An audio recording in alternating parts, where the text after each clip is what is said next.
Olá, amigos do nosso canal. Eu estou aqui nesse parque magnífico, olhando aqui para as árvores, essa natureza que eu considero exuberante. E quando eu contemplo essas árvores, enquanto eu as contemplo, me ocorreu uma reflexão. Uma reflexão que eu considero importante de ser feita. E ela se baseia num místico, o místico sueco Emanuel Swedenborg. Pois bem, meus irmãos, meus amigos, vocês que acompanham o nosso canal, se quiserem, fiquem à vontade.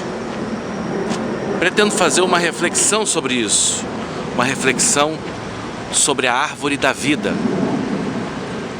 A gente escuta falar lá na história do Gênesis sobre a árvore da vida. E é lógico que muita gente não acredita nessa história de serpente, Adão e Eva, Jardim do Éden, e o fruto da ciência do bem e do mal que Adão e Eva comeram e dessa forma foram privados do paraíso e foram expulsos do paraíso porque perderam a inocência e comeram desse fruto, mas eles tinham acesso à árvore da vida. Havia duas árvores, a árvore da ciência do bem e do mal e a árvore da vida.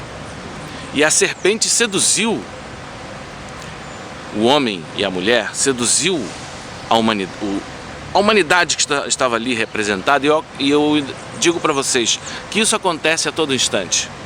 Adão e Eva estão representando o que acontece com cada um de nós, estão representando todos nós, porque essas coisas são arquétipos. Essas coisas, como diz na linguagem de Emanuel Swedenborg, são correspondências. Nós não vamos falar de tudo. Nós não vamos falar de todas as correspondências e de todos os arquétipos, de toda a arquetipia que está envolvida no livro de Gênesis, nessa passagem do livro de Gênesis. Você que considera as Escrituras um livro meramente fabuloso, uma coleção de histórias da carochinha, tem a oportunidade de conhecer que existe por trás das Sagradas Escrituras algo muito maior do que meras historinhas, algo muito maior do que contos da carochinha. E existe ali arquétipos que revelam grandes mistérios. Nós vamos falar um pouco sobre a árvore da ciência do bem e do mal e a árvore da vida. O que vem a ser uma, o que vem a ser outra? Primeiramente, nós temos que entender que por Adão não se entende um homem só. Por Adão se entende toda uma época, podemos dizer assim, uma raça, um povo, mais precisamente um momento, um estágio da consciência humana. Mais precisamente isso, um estágio da consciência humana. Existiram os adamitas. Os adamitas foram uma geração, né? Um povo que habitou em nosso planeta há muitos milênios. E Emanuel Swedenborg vai dizer que eles formaram uma igreja. Mas o que Swedenborg está chamando de igreja não é o que convencionalmente nós chamamos de igreja. Há uma significação muito maior no que ele chama de igreja.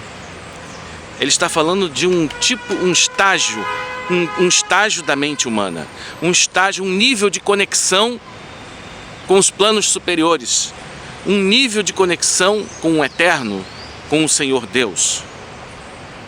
Então essa conexão, o estado de conexão com o Senhor Deus é chamado por Swedenborg igreja. E Adão foi uma igreja, também chamada igreja antiquíssima ou igreja celeste, porque as pessoas desta igreja, tinham uma mente celeste. Em que sentido elas possuíam uma mente celeste. Olá, tudo bem? Elas possuíam uma mente celeste porque estavam conectadas diretamente com o céu. Elas possuíam uma mente celeste porque elas tinham o terceiro grau de sua mente aberto. E elas tinham comunicação ativa com os planos superiores, com os níveis angélicos, com as realidades angélicas. Então, Adão e Eva, as pessoas da igreja adamita, as pessoas desta igreja celeste, os adamitas, eles tinham conexão e comunicação com o mundo espiritual. E, portanto, tudo que eles percebiam pelos sentidos, eles interpretavam como meras correspondências que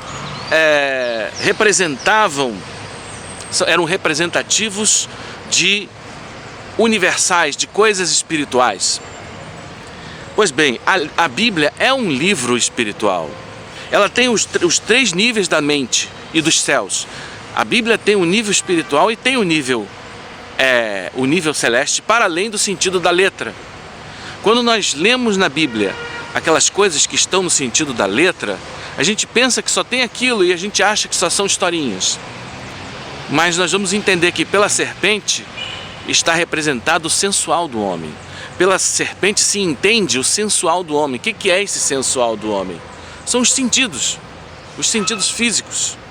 É aquilo que revela apenas a aparência das coisas, que nos conduz a meras opiniões, que nos conduz a uma falsidade, a uma falsificação, uma representação que falsifica a realidade, o verdadeiro ser das coisas, o verdadeiro ente das coisas, a verdadeira entidade dos fenômenos. Mas a igreja antiquíssima, ou a igreja adamita, os adamitas, digamos assim, eles não tinham ainda, eles não estavam tão apegados à materialidade e ao sensual e à sensualidade, ou seja, aos sentidos externos, como hoje. Não, eles estavam conectados com os planos espirituais, os planos interiores. Eles eram homens interiores, homens espirituais, homens celestes, digo. E a tentação de Adão e de Eva pela serpente representa a tentação do que está representado no conhecimento sensível ou no mundo sensível. Há um filósofo da antiguidade chamado Platão, que muitos já devem ter ouvido falar, que ele fala que pelos sentidos nós apenas chegamos a meras opiniões, meras crenças falsas, meros preconceitos. Então toda a distorção da realidade vem de nós confiarmos nos sentidos. E naquela época eles ainda não tinham a confiança, eles reconheciam a verdade interiormente e espiritualmente. E é necessário que a gente entenda que a fonte da divina verdade é o céu angélico. Não é os sentidos, não é a nossa capacidade cognitiva. O homem não pode chegar à verdade pela sua capacidade cognitiva. O homem, pela sua capacidade cognitiva, chega apenas a falsidades. Então toda a verdade que existe no mundo nos veio pela revelação. Na religião se entende que a verdade não vem pelos sentidos, a verdade não vem pela atividade analítica, a atividade conceitual do intelecto.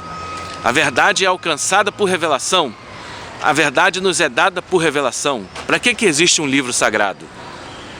Existe um livro sagrado para que a gente não se baseie em meras opiniões, em meras crenças advindas dos sentidos.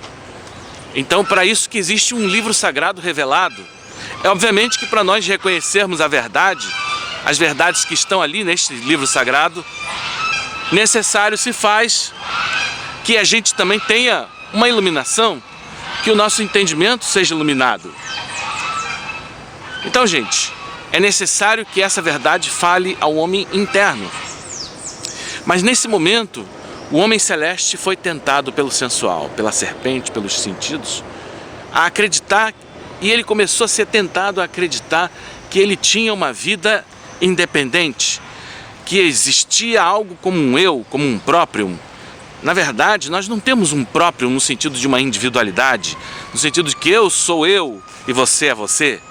Não existe isso, isso é uma falácia da serpente, isso é uma falácia dos sentidos. Então essa serpente fez com que o homem fosse tentado a buscar o conhecimento não pela conexão com os planos superiores, não pela revelação da verdade que vem do céu, não através de sua conexão com o plano superior, mas pelos sentidos, através da atividade intelectual. A árvore do conhecimento do bem e do mal, ela representa, portanto, exatamente esse esforço de construir o conhecimento e a verdade pela atividade analítica e conceitual do intelecto. Então isso é uma coisa que está muito arraigada, nossa vaidade intelectual, nossa ego-personalidade. Não, eu sou inteligente, eu quero conhecer a verdade por mim mesmo e não por alguma revelação de algum Deus.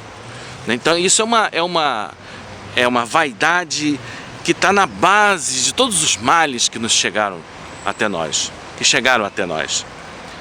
né? Então, quando o homem começou a é aí que o homem começou a cair, tanto é que eles comeram do fruto e nesse momento viram que estavam nus, perderam a inocência, né? Nós não vamos desenvolver muito isso. Eu quero chegar na árvore da vida, porque o caminho da árvore da vida foi fechado. O Senhor colocou anjos, querubins, guardando o caminho da árvore da vida. E esse caminho não foi franqueado mais, não foi mais aberto ao homem. Então o que significa isso? A árvore da vida representa a revelação e o conhecimento e a sabedoria que vem não pelo intelecto, pela atividade analítica do intelecto humano, mas que vem pela conexão com o Senhor, pela conjunção, pela conexão com os planos superiores. É a verdade que vem pela revelação no homem interno. É a verdade que vem diretamente do Senhor.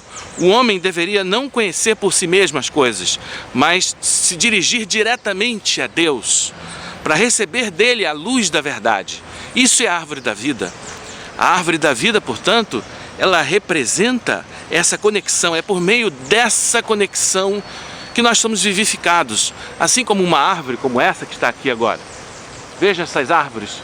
Elas estão plantadas no solo. Suas raízes se nutrem da água, dos nutrientes que estão na terra. Então assim deveria ser a alma do homem, deveria estar arraigada no divino, nos planos superiores e receber a nutrição espiritual, que é a divina verdade e o divino bem, pela conexão com esses planos superiores, né? Verdade divina esta e bem divino este, que vem do próprio Senhor e que chega até nós através do céu angélico, né? Então o homem tem que reconhecer que a verdade não vem dele, mas deve reconhecer que toda a verdade, toda a divina verdade é procedente do céu, que a fonte da divina verdade é o céu. Ele deve vencer a sua ego-personalidade, as ilusões do seu próprio e as ilusões de seu ego e de sua vaidade intelectual, para que dessa forma seja instruído e alcance níveis superiores. E o que são aqueles querubins que guardaram o caminho da árvore da vida? É a aparência, o sentido da letra, as falácias que estão contidas numa interpretação meramente literal que não revela mais os arcanos espirituais e celestes que estão ali contidos na palavra, apenas por uma iluminação interior e por uma revelação. E nós podemos dizer que grande parte desta revelação nos chegou até nós através da instrumentalidade deste grande sábio filósofo que foi Emanuel Swedenborg. Gente, tem muita coisa para dizer, mas eu vou encerrar o vídeo aqui e vou deixar aqui um link para vocês pesquisarem a obra de Swedenborg. Eu vou deixar um link para a nossa playlist de vídeos sobre este grande sábio que foi Emanuel Swedenborg. Ok? Até a próxima, se Deus assim o permitir. Tchau!